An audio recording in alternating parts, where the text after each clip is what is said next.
दोस्तों नमस्कार, मैं हूं आपका दोस्त जाहिद। आप देख रहे हैं डेली हिंद।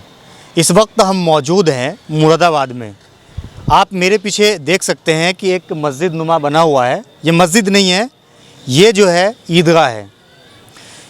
इस ईदगाह का एक इतिहास है, ऐसा इतिहास कि अगर हम आपको बताएं तो शायद आपके आँख से आंसू निकल जाएंगे। इस ईदगाह के बारे में बताया जाता है कि जब लोग अपने घरों से ईद की नमाज़ पढ़ने के लिए निकले थे, उस वक्त जो नमाजी इस ईदगाह के अंदर पहुंचे थे उनके ऊपर गोली चलाई गई थी और इतनी लाशें यहाँ पे गिरी थी कि ट्रक से भर भर के उसे जगह पर ले जाया गया था। बताया जाता है कि तकरीबन 400 से 500 लोगों को जो है इस ईदगाह के अंदर गोली मार दी गई थी कांग्रेस की सरकार में। मेरे साथ यहाँ पे कुछ जानकार लोग जुड़े हैं जो कि यहाँ के स्थानीय हैं।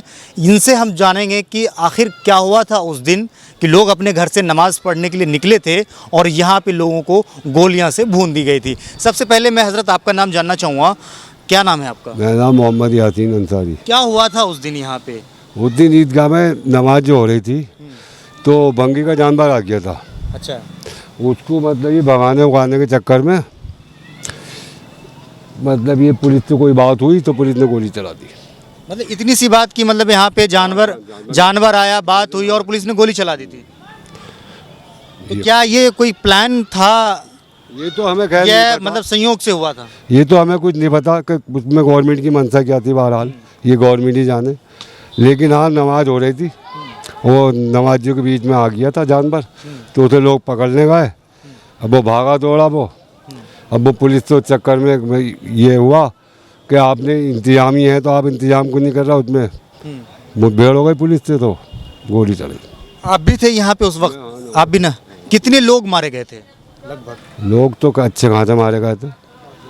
बताया जाता है कि 400 से 500 लोग मारे गए थे। हाँ, और जख्मी भी बतेरे थे।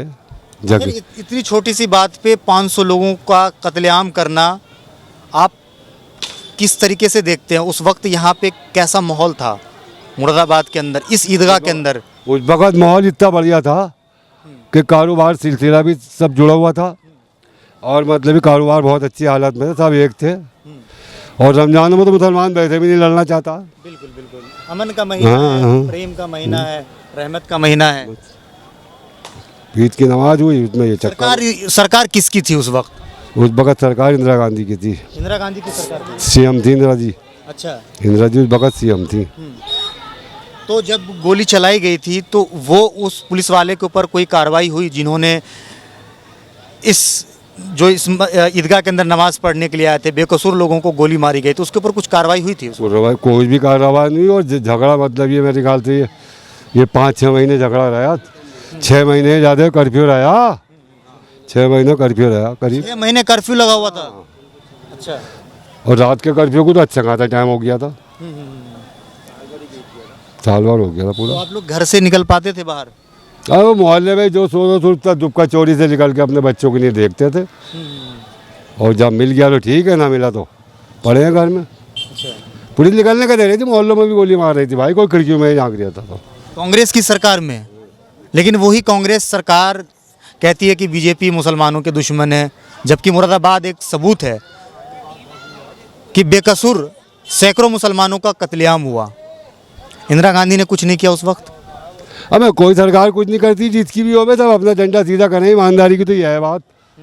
देखो बीजेपी की सरकार आई तो बीजेपी ने कौन सा मतलब ये कि हमदर्दी करी, बस ये तो अपना ये देखे हैं।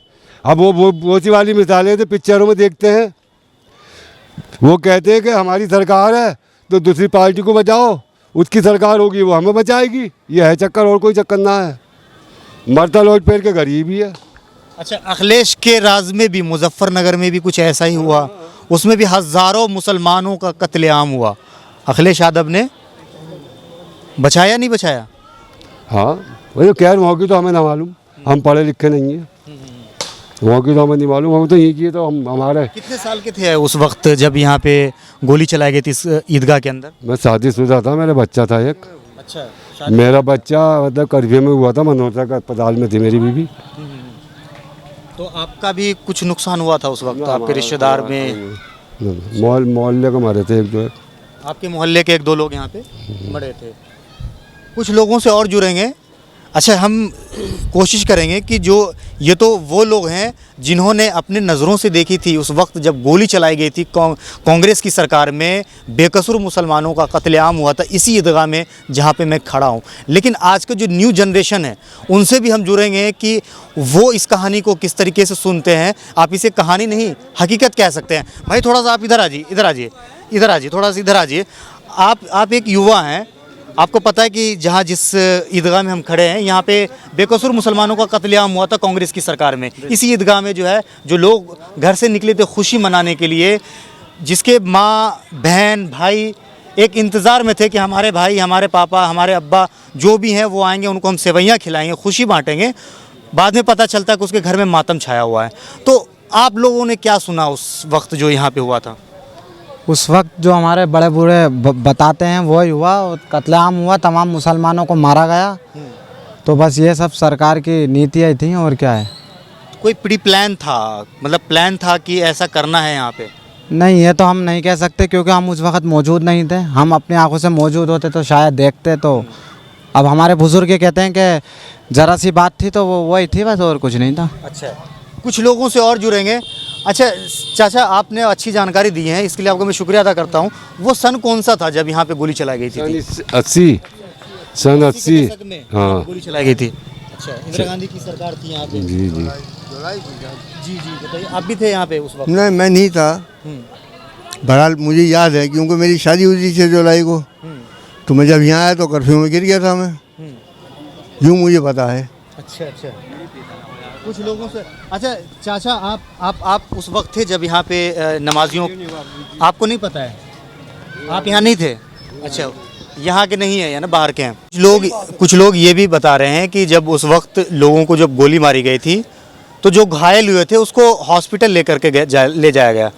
बताया जाता है कि हॉस्पिटल से भी उनकी जो है कोई आता पता नहीं चला। क्या मतलब, क्या बता रहे हैं आप? मतलब ये वहाँ पे अस्पताल गए थे। हाँ। तो लौट के कहाँ आए वापस? वहाँ पे जब दूसरे दिन को गए तो चारपाई खाली आई ना वहाँ पे कोई भी। जो जिस घायल को लेकर के हॉस्पिटल गए वो भी गायब? वो गायब होगा। अच्छा, पता नहीं चला किधर गाल दिए। गायब किसने किया? अब अस्पताल वालों ने गवर्नमेंट नहीं किया होगा गायब, और कौन कर लगा बताओ? ठीक है, सरकार के इशारे पे हुआ सब ये सब चीज़। हाँ, अरे वो कौन कर सकता है बताओ? उन्होंने करा होगा और किसने करा होगा?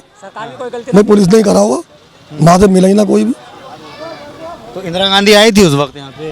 हाँ, मेरे ख्याल से आई तो थी है नहीं, वहाँ पे आई थी गलचीत पे, चौराहे पे। चौराहे पे आई थी? हाँ, वहाँ पे क्या कह करके गई थी?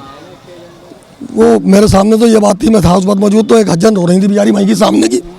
उनके घर से 3-4 जने पकड़ के ले गए थे, गायब कर दिया उनको, पता पुलिस ने। अच्छा, थोड़ा सा हाँ इधर क्या कह रहे हैं? पता नहीं चला उनका, क्या पता नहीं चला? मतलब कहाँ ले गए, मतलब पता नहीं चला, उनको मार दिया, क्या करा? बता रहे थे तो वो भाई, रो रही थी। आप बता रहे थे कि अभी भी यहाँ पे शौक मनाए जाते हैं उसको, है ना? हर साल मनाया जाता है। हाँ, किस मौके पर? ये सन 80 के उस पर बनाया अभी। मतलब शौक यहाँ पे किस मौके पर मनाया जाता है? बताओ। हाँ, 13 अगस्त था उस दिन। दिन कौन सा था? दिन की तो पता ना मुझे कौन सा दिन था। कोई भी तारीख पड़ जाती है। चलिए, अच्छा लगा बातचीत करके। अच्छा, तो मैंने यहाँ से आपको एक ऐसी स्टोरी दिखाने की कोशिश करी है कि किसी भी इंसान का कलेजा दहल जाएगा वो खौफनाक वाक़या देख करके। आपको क्या लगता है इस वीडियो के नीचे कमेंट करके ज़रूर बताइएगा। वीडियो अगर आपको अच्छा लगा हो तो इसे लाइक और शेयर ज़रूर कीजिएगा। जय हिंद, जय भारत, अपना ख्याल रखिए, हंसते रहिए, मुस्कुराते रहिए।